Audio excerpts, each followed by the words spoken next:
বিসমিল্লাহির রহমানির রহিম। জয়পাড়া টেকনিক্যাল স্কুলের সামনে একটা চিত্র দেখতে পাচ্ছি আমরা, পেছনে আবু সাইদ।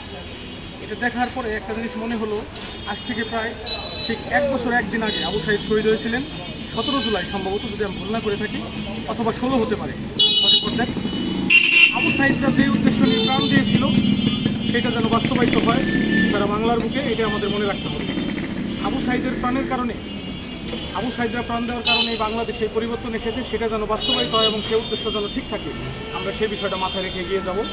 এই চিত্রটা দেখে আরেকটা জিনিস মনে পড়লো, হয়তো আমরা আবু সাইদকে একদিন ভুলে যাব। পৃথিবীর কোনো বইয়ের পাতায়, কোনো ওয়ালে, কোনো দেয়ালে, অথবা কোনো ছোটো শিশুদের কাগজের পেন্সিলে কোনো না কোনো জায়গায় তার অবস্থান নেবে। হয়তো 50 বছর পরে কেউ স্মৃতি হয়ে থাকবে তারা, তবে তাদের জন্য যে সম্মান আমরা পেয়েছি এটা যেন স্থির থাকে, আমাদের এই বিষয়টা মনে রাখতে হবে। আবু সাইদরা আছে, থাকবে, যুগে যুগে এরকম আবু সাইদ আসবে, হাজার হাজার আবু সাইদ আসবে এবং তৈরি হবে। তাদেরকে উপযুক্ত সম্মান আমাদের দিতে হবে, তারা যেন কালের গর্ভে হারিয়ে না যায় সেদিকে আমাদের লক্ষ্য রাখতে হবে। বন্ধন সেবা সংগঠনের পক্ষ থেকে আমরা এসেছিলাম একটা কাজে, সেই কাজটা এখানে করার চেষ্টা করছিলাম। তারপর ওই চিত্রটা দেখে ভালো লাগলো যে বাংলার দামাল ছেলেরাই একমাত্র এই বাংলার পরিবর্তনের জন্য কাজ করেছিল। এরকম লক্ষ লক্ষ শত শত আবু সাইদ সারা পৃথিবীতে আছে, তবে বাংলার বুকে তাদের যেন গুরুত্বপূর্ণ একটা অবস্থান হয়, আমরা সেই দিকে লক্ষ্য রাখবো। সকলকে ধন্যবাদ।